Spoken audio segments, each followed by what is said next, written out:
नेपाल सरकार अपनी हरकतों से बाज नहीं आ रहा है। बार बार भारत सरकार को मजबूर कर रहा है कि भारत सरकार उसके खिलाफ कठोर कार्यवाही करे।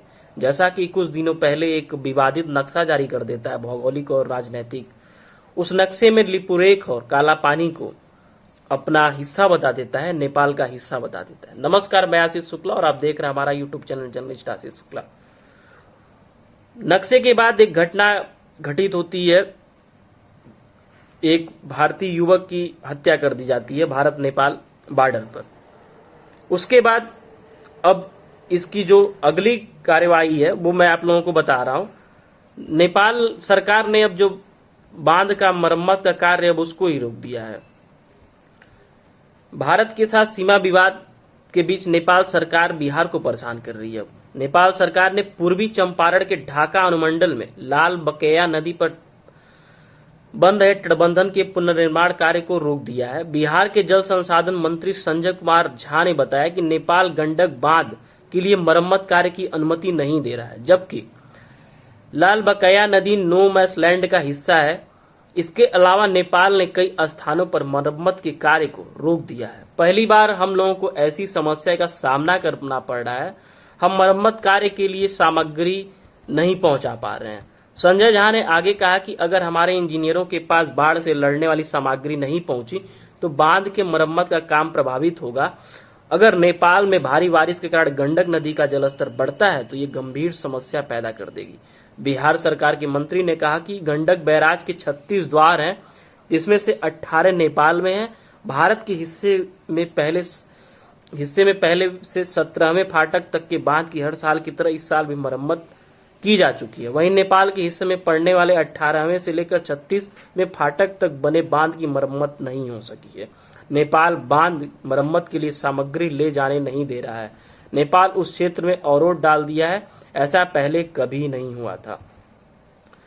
2017 में नेपाल के चलते भी बिहार में एक प्रलयकारी बाढ़ आया था। नेपाल बांध के निर्माण स्थल को अपनी जमीन बताकर विवाद पैदा कर रहा है। ललबकाया नदी का पश्चिमी तटबंध 2017 में आई प्रलयकारी बाढ़ से क्षतिग्रस्त हो गया था, जिसकी मरम्मत का कार्य चलता रहा है। स्थानीय लोगों का आरोप है कि इससे पहले जब भी नेपाल बांध की मरम्मत के काम में अड़ंगा लगाया था, तब भारतीय और नेपाली अधिकारी मिल बैठकर मामले को सुलझा लेते थे। लेकिन इस साल मामला सुलझाने की बजाय नेपाली सशस्त्र सीमा प्रहरी ही मामले को और उलझाने में लगे हैं। और तो और ये तो रही नेपाल की जो बांध को लेकर है, अब उस पर अड़ंगा डाल रहा है। इसके साथ ही एसएसबी के जवानों के साथ भी बदसलूकी पर उतर आया। अब सोचिए, नेपाल जिसकी क्या औकात है भारत के सामने, अब वो ऐसी हरकतें कर रहा है। पहले एक राजनीतिक मैप पेश कर देता है, फिर एक भारतीय की हत्या हो जाती है, फिर अब ये नदी बांध का मामला। तो ऐसे में सवाल ये उठता है कि क्या इसके पीछे जो केपी ओली शर्मा है उसको दिमाग देने वाला कौन है? तमाम जांच पड़ताल के बाद एक तथ्य सामने आया है। खुफिया एजेंसियों का मानना है कि नेपाल के नए विवादित नक्शे के पीछे चीन की सह है। खासकर नेपाल में चीन की राजदूत होउ यांगी ने इसके लिए नेपाल पीएम केपी शर्मा ओली को उकसाया है।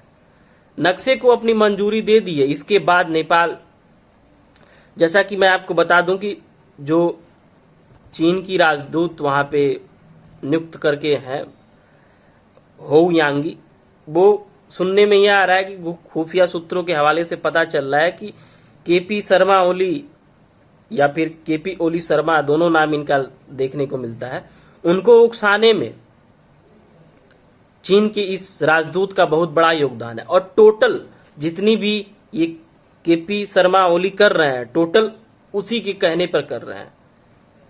तो ऐसे में सवाल ये उठता है कि अगर चीन के साथ ये गलवान रीजन में भारतीय सेना डटकर सामना कर रही है, डटकर मुकाबला क्या कर रही है, मुंहतोड़ जवाब दी है, और चीन की जो औकात है बिल्कुल उसको दिखा दी है कि अगर आप हमसे टकराते हैं तो पूरी तरीके से आपको हम समाप्त ही कर देंगे।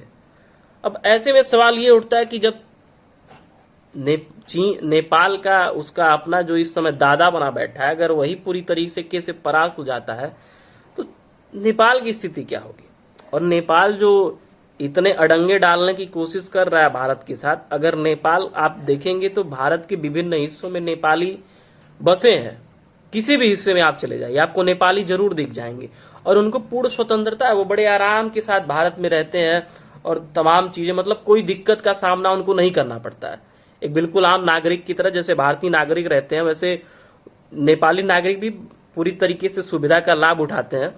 तो ऐसे में सवाल ये उठता है कि क्या भारत, जो नेपाल की सरकार जो कर रही है वो तो भारत के खिलाफ है, लेकिन अगर हम बात करें नेपाली जो वहां के आम नागरिक हैं, वो क्या है कि अब इस समय नेपाल सरकार के खिलाफ जा रहे हैं। गुप्त सूत्रों के हवाले से पता चला है कि नेपाल सरकार तमाम तरह के गबन की है, पैसों के घपलेबाजी की है, और अब क्या है कि वो देशभक्ति की और भारत को एक तरह से कह सकते हैं कि भारत के सामने अपने आप को ऐसा जनता की नजरों में प्रोजेक्ट कर रहे हैं कि मैं भारत से लड़ने के लिए सक्षम हो चुका हूं, तो मतलब हमारे देश की जो व्यवस्था है बहुत अच्छी हो गई है। लेकिन कहते हैं ना कि जनता तो सब कुछ जानती है, आपके मंसूबे क्या हैं, आपकी रणनीतियां क्या हैं, हर चीज जनता से कुछ भी छुपा नहीं होता। लेकिन अब सवाल ये उठता है कि आखिर नेपाल का बौखलाना क्या है। नेपाल जिसके साथ रोटी बेटी का साथ, और अचानक से ऐसी गतिविधियां, तो मैं आपको बता दूं कि एक ना पहले क्या था कि भारत मानसरोवर यात्रियों के लिए उपलब्ध एक सुविधा है, उसको मान सकते हैं आप। एक तो वो चीन की राजदूत, दूसरी ये सुविधा। पहले क्या था कि मानसरोवर जाने वाले तीर्थयात्रियों को सिक्किम नाथुला दर्रा होकर जाना पड़ता था, जिससे समय अधिक लगता था। अब सीमा सड़क संगठन की देखरेख में लिपुरेख तक लिंक रोड बन चुका है। इससे मानसरोवर जाने वाले के लिए नया रास्ता खुल गया है। पहले के मुकाबले अब 6 दिन कम में तीर्थयात्रा पूरी होगी।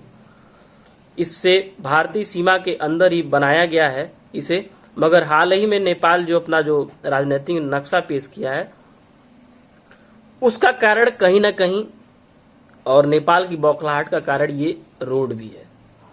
क्योंकि जैसा मैं आपको पहले भी बता चुका हूं कि जो ये सरकारें हैं वो सीमा को बिल्कुल रोड से जोड़ने की पूरी कोशिश कर रही हैं, और काफी हद तक देश की सीमा को रोड तक जोड़ भी चुकी है।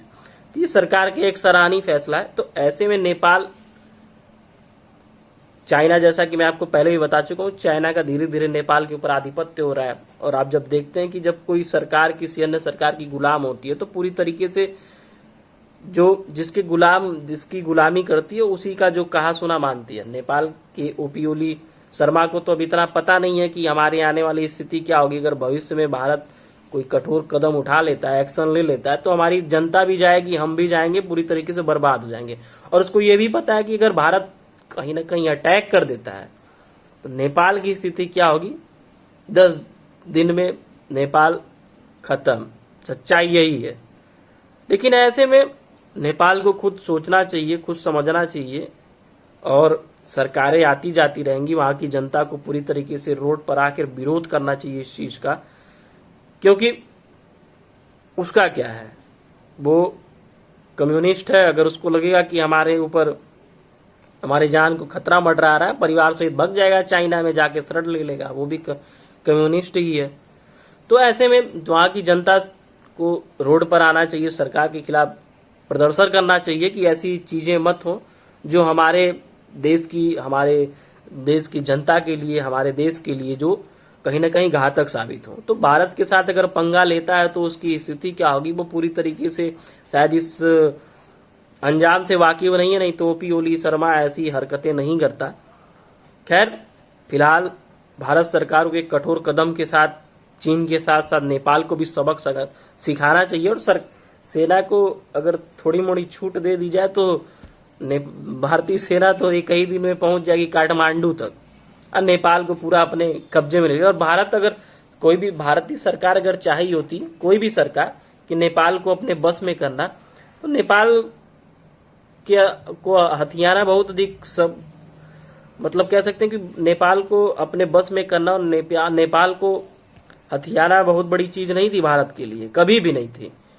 लेकिन कहते हैं ना कि भारतीयों की न तो ऐसी मानसिकता होती है, ना तो भारत सरकार की ऐसी कभी कोई रणनीति रही जो नेपाल के लिए विरोधाभास पैदा करे, नेपाल के विरोध में हो। हमेशा वो नेपाल को एक प्रहरी की तरह सुरक्षा प्रदान की है हर तरह से, लेकिन नेपाल अब इस चीज को नहीं समझ रहा है। जब तक राजतंत्र था तब तक तो स्थिति काफी अच्छी थी, एक परस्पर कह सकते हैं कि मित्र राष्ट्र की भूमिका निभाते आए, लेकिन जब से ये लोकतंत्र का वहां पे बिगुल बजा है तो नेपाल की जो स्थितियां वो बिल्कुल चेंज हो चुकी है। कम्युनिस्टों की, जैसा आपकी तानाशाही चाइना में है कम्युनिस्टों का, वही कम्युनिस्टों की ही पार्टी यहाँ पे इस समय नेपाल में भी है।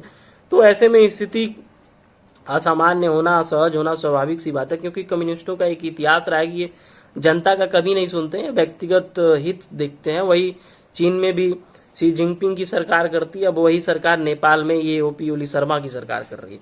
तो ऐसे में नेपाल की जनता को आगे आना चाहिए, नहीं तो आने वाले समय में उसका खामियाजा नेपाल की जनता को ही भुगतना पड़ेगा। अगर भारत सरकार यहाँ से कर देती है कि जितने भी हमारे देश में नेपाली हैं वो यहाँ से छोड़ के चले जाएं, तो मुझे लगता है कि करोड़ों की संख्या में नेपालियों को अपना जो घरंदा और जो भी चीजें हैं, अपना व्यवसाय है जो भारत में जमाए बैठे हैं, अपना घर परिवार सब कुछ छोड़ के जाके नेपाल में शरण लेना पड़ेगा। और नेपाल में जैसे की स्थिति है कि भुखमरी की स्थिति 2013 के बाद से ही जो वहां पे एक प्रलय आया था, उसके बाद से ही नेपाल की स्थिति काफी, अर्थव्यवस्था और हर चीजें काफी डगमगा सी गई हैं। तो ऐसे में कहीं ना कहीं सरकार अगर नहीं सोच रही है तो जनता को सोचना चाहिए और जनता को इसका कड़ा से कड़ा विरोध करना चाहिए।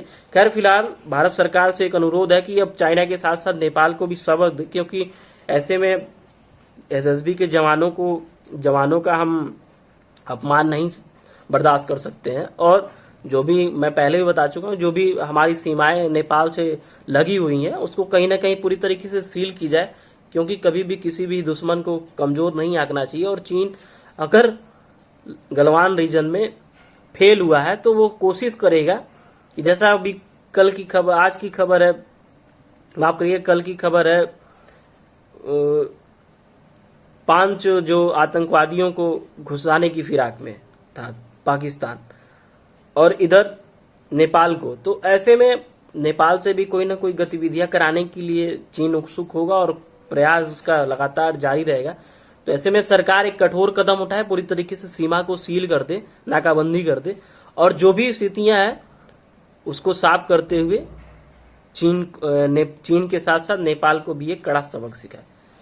तो फिलहाल के लिए बस इतना ही, फिर मिलेंगे एक नए खबर के साथ, नए विचार के साथ। तब तक के लिए जय हिंद, जय भारत।